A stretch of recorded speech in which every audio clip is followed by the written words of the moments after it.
నాగార్జున గారు ఫుల్ గ్లామరస్గా చాలా కలర్ఫుల్ నాగార్జున గారు ఉంటే అనుకునే టైంలో ఇంటర్వెల్ దాకా చూసినాక అసలు నాగార్జున గారికి అసలు ఈ క్యారెక్టర్ చేసే అవసరమే వచ్చింది అని అనుకుని సెకండ్ హాఫ్ చూసినాక అమ్మయ్య ఓకే అందుకు చేస్తుంటారేమో అనిపించింది. ఇది నాకున్న ఒపీనియన్. మీకు అలాంటి ఫోన్లు ఏమైనా వచ్చాయా? లేదు, ఎక్కడి నుంచి రాలేదు.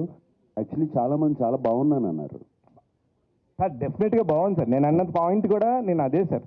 నేను అన్నది నేను బాగలేదని లేదు. నేను అంటే ఆయన రేంజ్ ఆఫ్ దానికి ఇప్పుడు మీరు సాక్రిఫైస్ చేస్తుంటారు. మీకు ఒక పక్కన పెయిన్ ఉంది, ఆ క్యారెక్టర్లో కనబడుతుంది. అది అవసరమా ఆయనకి అనే ఒక పెయిన్ ఉండిందండి. నేను అంటే మరి క్యారెక్టర్ ఒప్పుకున్నప్పుడు చేయాలి కదా, అది ఒప్పుకునే కదా చేసింది. ఒక డిఫరెంట్ క్యారెక్టర్ వచ్చిందని అవసరమా లేదా అనేది ఇక అది ఏమని చెప్పను. అవసరమా అని అన్నీ అవసరమే. మాకు యాక్టర్లకి క్యారెక్టర్స్ చేయడం చాలా ఇంపార్టెంట్.